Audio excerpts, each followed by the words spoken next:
Welcome to right news. Chaitanya వ్యక్తుల కార్యక్రమానికి స్వాగతం. ఈనాటి కార్యక్రమంలో పాల్గొనడానికి మనతో ఉన్నారు తెలుగుదేశం పార్టీ సీనియర్ నాయకులు, ఇందుకూరుపేట మండల వాసి, డేవిస్పేట గ్రామంలో తెలుగుదేశం పార్టీ బాధ్యతల్ని చూసుకుంటున్నటువంటి మధుబాబు గారు. ఈ మధ్య జరిగిన ఎన్నికల్లో కొవ్వూరు నియోజకవర్గంలో ఎవరు విజయం సాధించబోతున్నారో ఆయన మాట్లాడి వీరికి తెలుసుకుందాం. నమస్తే సార్. నమస్తే సార్. సార్ బాగున్నారా? బాగున్నాం సార్. సార్ చెప్పండి, మొన్న మే 13 జరిగిన ఎన్నికల్లో సార్ భారీ పోలింగ్ జరిగింది అంటూ ఉన్నాం సార్. మరి మీ కోవూరులో ఈసారి ఎవరు గెలిచే అవకాశం ఉంది సార్? ఈసారి అయితే మా ఇంతకు ముందు 2019లో 79% పోలింగ్ అయింది సార్. ఇప్పుడైతే మనకి 80% దాకా పోలింగ్ సార్. దాంట్లో మన డేవిస్పేటలో 90% దాకా పోలింగ్ సార్. మన డేవిస్పేటలో 90% పోలింగ్ సార్. మా యొక్క ఓటింగ్ పూర్తిగా 1352 ఓట్లు సార్. దాంట్లో పోలైనవి 1160 కోట్లు సార్. దీంట్లో మనకి అత్యధిక మెజారిటీతో మనం టీడీపీ పక్కన గెలిచే అవకాశాలు మనకు ఉన్నాయని మేము అనుకుంటున్నాం సార్. అవునండి.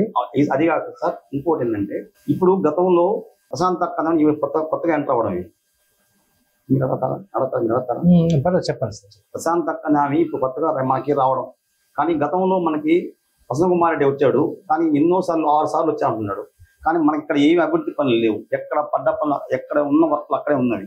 ఎలాంటి అభివృద్ధికి నోచుకోకుండా ఉన్నందువల్ల ఈరోజు కొత్తగా వచ్చి అతను చూడాలని, అదే కాక మన కోవూరుకి ఇంతవరకు ఈ 62 సంవత్సరాల తర్వాత ఒక ఆడపడుచుగా అక్క రావడం అనేది ఒక అదృష్టం సార్. రెండోది ఇచ్చి మన కోవూరు నియోజకవర్గానికి ఇటు వేమిరెడ్డి కుటుంబం రావడం ఇంకా అదృష్టం. ఎలా అంటే ఎంపీ గాను ఎమ్మెల్యే గాను ఇద్దరు రావడం అనేది ఈ కోవూరు ప్రజలు చేసుకున్న అదృష్టం సార్. అదొక చాలా అదృష్టం. రెండోది రాబోయే రోజుల్లో ఈ కోవూరుని సస్యశ్యామలంగా చేసే అవకాశాలు వాళ్ళ చేతుల్లో ఉన్నాయని మేము భావిస్తున్నాము. రెండోది అత్యధిక మెజారిటీతో ఇటు ఎంపీ అటు ఎమ్మెల్యే గెలిచే అవకాశాలు ఉన్నాయని మేము కోరుకుంటున్నాం సార్.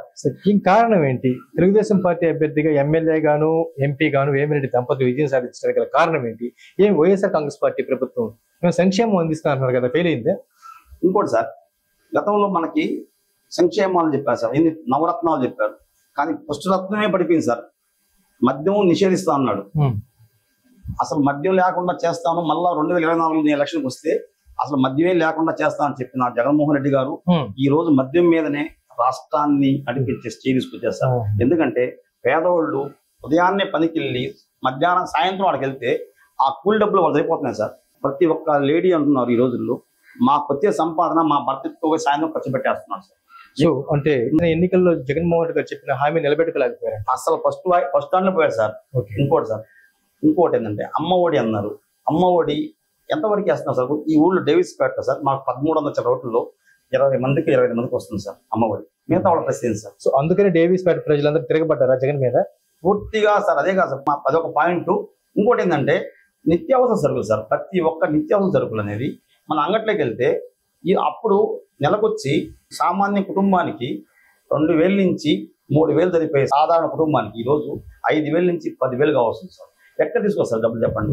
మనం కూలి డబ్బులేమో పెరగకపోయా, పంటలేమో అభివృద్ధి లేకపోయా, రెండోది వచ్చేసి వచ్చిన పంటలకి గిట్టుబాటు లేకుండా పోయి ఎత్తుకోబోయి ఆ మార్కెట్కి తీసుకెళ్తే వాళ్ళకి కష్టపడి కూలి చేసుకునే వాళ్ళకి అవకాశం లేకుండా పోవడం ఒకటి సార్. రెండవది దానివల్ల ఇంకోటి ఏంటంటే ఇక్కడ అభివృద్ధి అని సార్. ఇంకోటి సార్ మీకు వచ్చిందని చెప్పాలి. ఇంత కాక మొన్న మిచాంగ తుపాకు వచ్చింది సార్. ఇక్కడ రైతులు లక్షలు నష్టపోయారు సార్. లక్షలు నష్టపోయారు. ఒక్కొక్క అరటి తోట అయితే 5 లక్షల నుంచి 10 లక్షలు నష్టపోతే ఈ రోజు వాళ్ళకి ₹1 ఇవ్వలేదు సార్. మరి వాళ్ళంతా ఎక్కడ ఉంటారు సార్ మళ్ళీ రైతులు? సో అన్ని వర్గాల ప్రజల్ని వైఎస్ఆర్ కాంగ్రెస్ పార్టీ ప్రభుత్వం దెబ్బతీస్తుందంటారు. ఖచ్చితంగా. అందుకని మూల్యం చెల్లించుకుంటుంది. ఖచ్చితంగా ఈసారి మూల్యం చెల్లించుకోబోతుంది సార్. అది సార్. సార్ తన్నీరు మధుబాబు గారు చెప్పండి సార్. మీరు బీసీ సామాజిక వర్గానికి చెందిన సార్. మీ బీసీల మద్దతు ఈసారి ఏ పార్టీకి బలంగా ఉంది సార్? మేము బీసీ సమితికి సంబంధించిన వాళ్ళం. ఈసారి అన్ని పార్టీలు మా బీసీ కులస్తులు అందరూ కలిసి కూడా టీడీపీ గవర్నమెంట్ కి సపోర్ట్ చేస్తుంది సార్.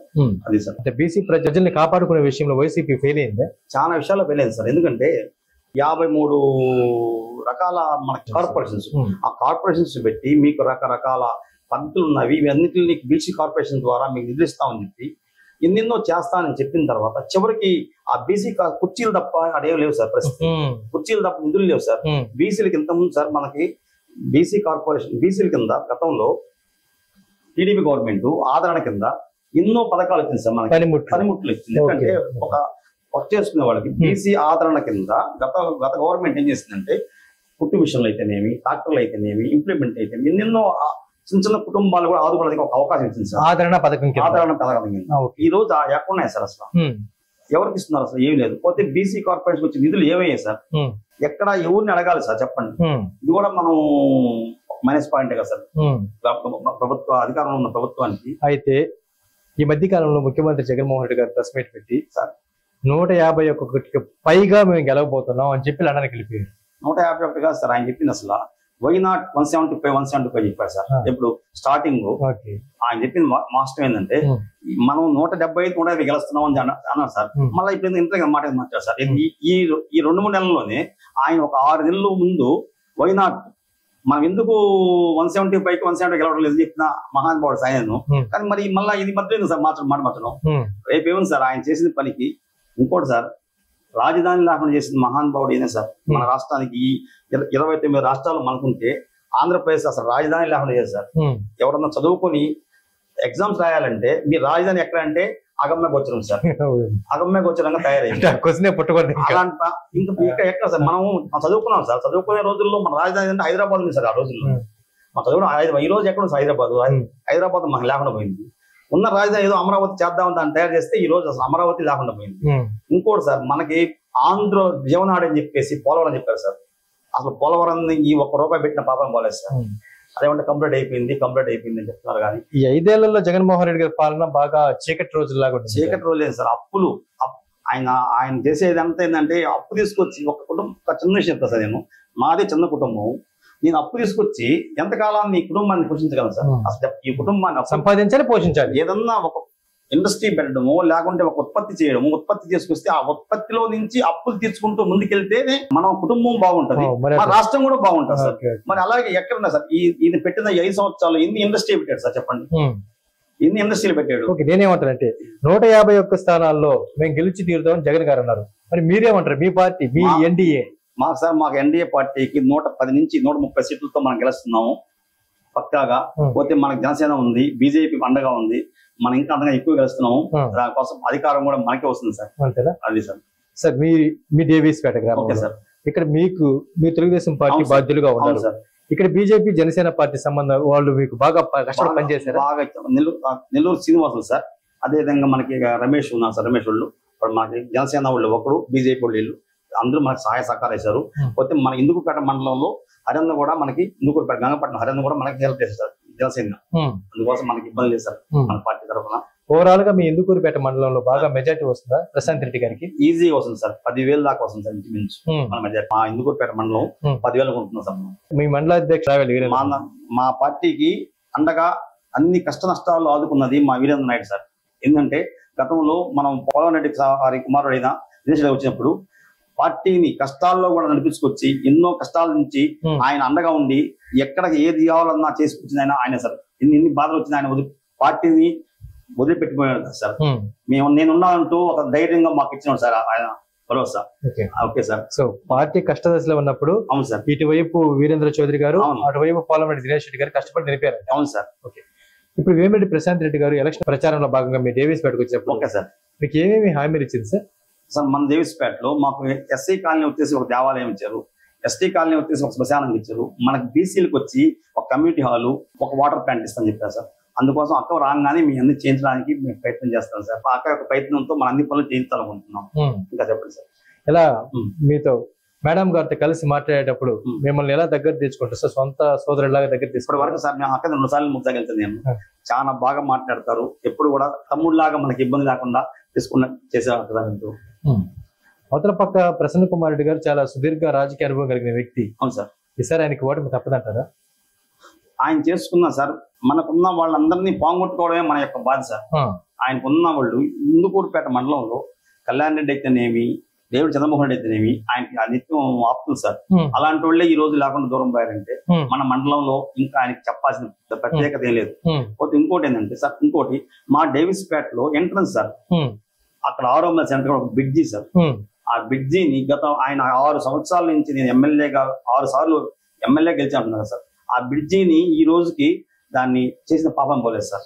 ఎంతో మంది ఆ బ్రిడ్జి మీద పడి చనిపోయి ఉన్నారు సార్. ఆ దారిని నిత్యం ఏ ఎమ్మెల్యే పోవాలన్నా మండలానికి హెడ్ క్వార్టర్స్ అది. అలాంటిది అది కూడా మనకి చేయలేని పరిస్థితున్నారంటే ఇంకా ఎమ్మెల్యే అభివృద్ధి ఏమన్నా సార్? ఈ యొక్క ఇందుకుపేట మండలానికి చేసిన అభివృద్ధి చేస్తే చెప్పండి, ఒక చూపించండి. సో కేవలం మాటలకు పరిమితమైంది తప్ప పనులు చేయలేదు. ఖచ్చితంగా సార్, మాటలు చెప్పడం వరకు బాగుంది కానీ పనులు లేవు సార్. పోతే ఇంకోటి సార్, ఇంటిని సార్ ఎవరన్నా ఒక పింఛన్ కావాలంటే మనం సచివాలయంకి వెళ్తున్నాం. సచివాలయం వెళ్తే వాళ్ళు ఏం చెప్తున్నారు, మనకి మీకున్న వాలంటీర్ అడగమంటున్నారు. ఆ వాలంటీర్ చెప్తున్నాడు నాదేదో ఆడమంటాడు. ఆ ముసలి వాళ్ళు పరిస్థితి సార్. ఇంకొకటి సార్ మనకి చెప్పాల్సిన ఇంకొక ముఖ్యమైన పాయింట్, ఇప్పుడు ఎన్నికలు చెప్పకూడదు. ఈ రోజు ముసలి వాళ్ళకి గత 5 సంవత్సరాల నుంచి మీరు ఏ ఒక్కరికి అకౌంట్ లో డబ్బులు వేయలే. ఇప్పుడు ఎందుకు సార్ అసలు ముసలి వాళ్ళ అకౌంట్ లో ప్రజల్ని ఇబ్బంది పెట్టిస్తున్నారు? ఈ ఒక్కటే ఒక పాయింట్ సార్, మీరు ప్రజలు ఏ విధంగా ఎందుకు వేయాల్సి వచ్చింది మీరు అకౌంట్? వాళ్ళకి సచివాలయం స్టాఫ్ ఉంది, సెక్రటరీ వ్యవస్థ ఉంది, వాళ్ళు ఇస్తే ఇచ్చేస్తారు. పోయిన నెల ఇచ్చినట్టు ఇచ్చేస్తారు హ్యాపీగాను. ఈ రోజు ముసలి వాళ్ళకి ఇప్పుడు డబ్బులు రాలేదు సార్, కొంతమందికి ఇప్పటికి రాలేదు సార్. నేను ఈ రోజు నౌ ప్రెసెంట్ నేను ఎంతో మందికి తీసుకెళ్లి ఐసిఐసి బ్యాంక్ లో పడి ఉంటే వాళ్ళని తీసుకొచ్చి ఇలా కూర్చోబెట్టి వాళ్ళ తమ్ముళ్ళు వేపించి చేస్తుంటే బాధాకరంగా ఉంది సార్. ఎందుకంటే వాళ్ళు ముసలి వాళ్ళు 70 సంవత్సరాలు, మనం చేయాల్సిన మంచి పని కూడా చేయకపోగా వాళ్ళని ఇంకో రూట్ లో మారిస్తే వాళ్ళకి ఏం చేస్తారు చెప్పండి? వాళ్ళు అదొకటి ప్రధాన సమస్య. అవును సార్, మీ డేవిస్పేట 90% పోలింగ్ శాతం నమోదైంది. అవును సార్, 90% సార్. ఓకే, పోలింగ్ శాతం వచ్చింది. Yes sir. ఇంత కసిగా ప్రజలు ఓటు వేయడానికి కారణం ఏంటి?